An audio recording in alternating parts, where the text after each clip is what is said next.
Kira's going to talk today about some sustainability tips that you can introduce in your life, just being really casual about introducing a better way of living for the environment and for yourself. These are not life-changing tips, but they will help you impact the environment in a positive direction a little bit more.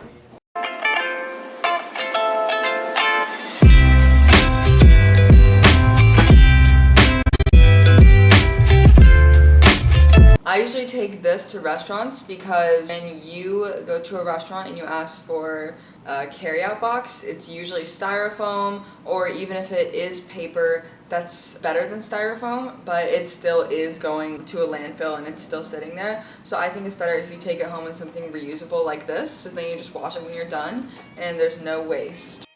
The average toothbrush sits around for thousands of years because that's how long it takes for plastic to biodegrade. So the average person throughout their lifespan goes through 70 toothbrushes probably. If you think about that like on a bigger scale from the whole world, that's a lot of plastic toothbrushes sitting there. So if you use something like bamboo, it biodegrades very easily and you don't have as much waste sitting in the landfill.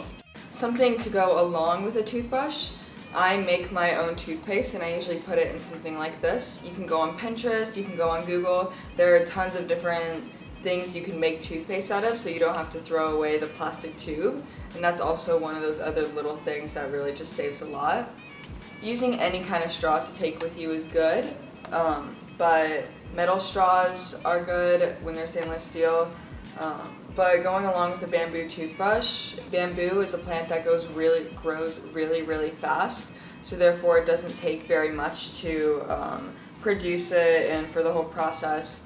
So I have bamboo straws, and they're really cool because they're plant-based, and so there's a lot less energy production that goes into making it than a metal straw. So if you are going to use a reusable straw, then bamboo is also a really good option.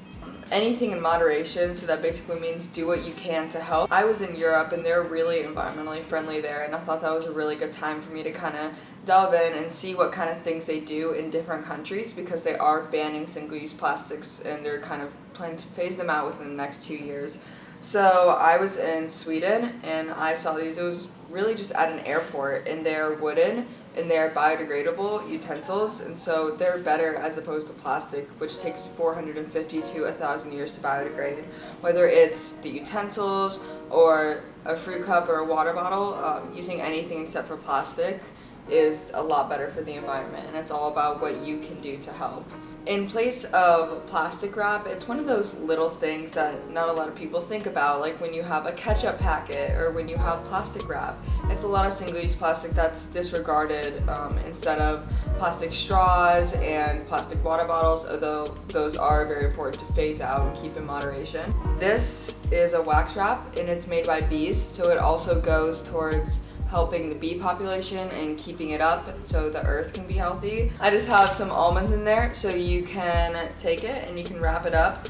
But also what you can do, I take all of these things with me in like a tote bag or whatever you prefer to carry around, and I use something old like a bandana for a reusable napkin, because that's also one of those things where little habits can lead up to like big change. If you think about how many napkins you're saving up, like 3 meals a day for 365 days, that's a lot of waste that is resolved.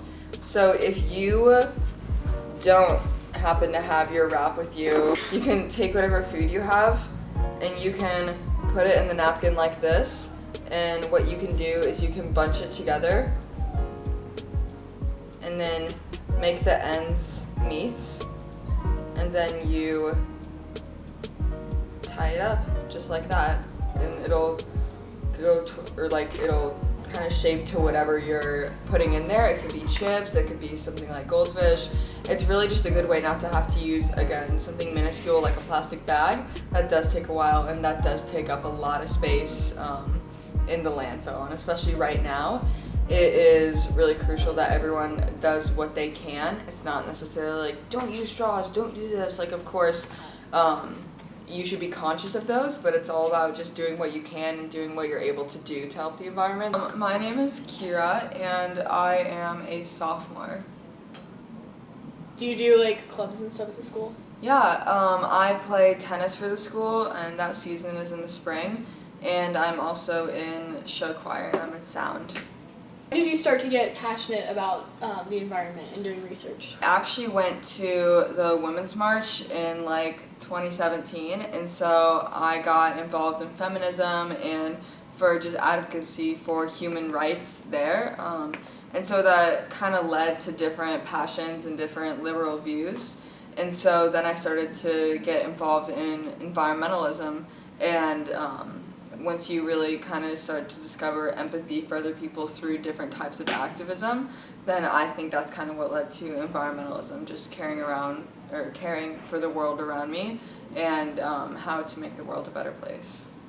What's your favorite thing, like sustainability thing to do? Plant a tree or pick up litter outside, stuff like that. That's really hands-on when you kind of feel in touch with the earth around you, and you really feel like you're helping and you're doing what you can, especially when you love being outside and you love nature. It's really that hands-on stuff when you're involved with nature. That's kind of the coolest thing to do. And the goal for the future is that more people really just become aware of the issues at hand and realize how serious they are. Like recently, I think a lot of people are aware of the fire in the Amazon, and that was really mainly caused by governmental companies that were illegally logging there. And so I really think it's just issues like that are more kind of behind the scenes that people become aware of. And when people become aware, that's when we start to make change. So I think really that's kind of the prime example of knowledge is power. And once we all kind of come together to do that, then I think that's when real change is going to start. And I hope that we start vocalizing our non-support for bigger companies that are really not sustainable and that do bad things for the earth. And I hope that we as a population start supporting bigger companies that do good things for the environment. Do you have any examples of companies like off the top of your head? There are some things you can't control. Like I know personally, our electricity bill is to Duke Energy, and the way they get energy is by burning fossil fuels. So there are also those things that you cannot really help, and that's okay because you need to see the other side, but that's why it's all about doing what you can. But bigger companies like ExxonMobil, I know, is a big one. They're very unsustainable. Can you think of any companies that do that are more sustainable in nature? Oh, yeah. I can think of companies for different stuff that help support different things. So I will start with your web browser.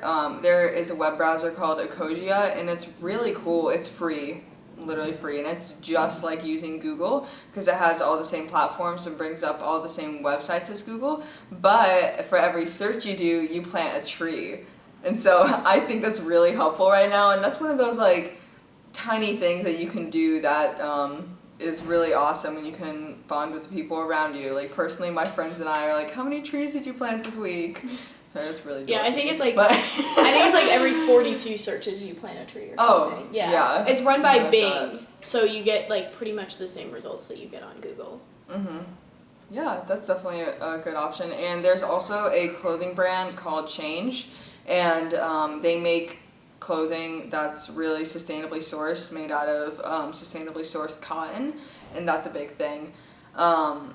And they make not only shirts for environmental advocacy, but for women's rights, for LGBTQ plus rights, and they really just kind of delve in on the liberal sides, and they just make clothing that is sustainable and that will help you voice your advocacy for the things that you love most.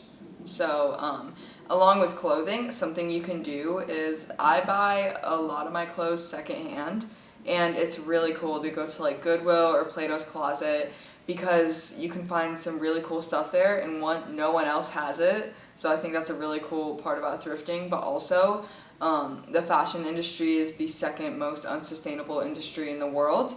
So if you can cut back on the amount of clothes you buy from chain stores and stuff like that that are really popular, then that really saves on the carbon emissions being emitted from the production of your clothing. And Wait, so really? that's interesting. I wouldn't think that would be it, because like, obviously the fossil fuel industry is number one, right? yeah. Okay. I don't know. I feel like I wear my clothes for a while though. Mm-hmm. Yeah, well, the thing is about fashion is that, like, with the fast fashion, that pretty much there's 52 seasons in a year for one every week, because companies are, like, built to release so much new clothing every single, and, like, people will buy that clothing, not necessarily just you, but, like, people will buy new clothing as fast as companies can release it, so. Mm-hmm. And that's also another thing you can do. Wear your clothes for a while, and when you're done with them, I mean, I've never fully understood why people just throw stuff away anyways. If it could be repurposed, you could donate it anywhere, really, because that's the saying, like, one man's trash is another man's treasure. Like, it's really cool to find stuff that you know someone else has had, and you're giving it kind of a new life and a new purpose, and you're making it your own. So that's something that a lot of people don't even realize is sustainable, that they love doing anyways. So secondhand clothing is great. Paying attention to false advertising like that is really important, because it's like you just said, that ExxonMobil ad, they're like, sustainable energy.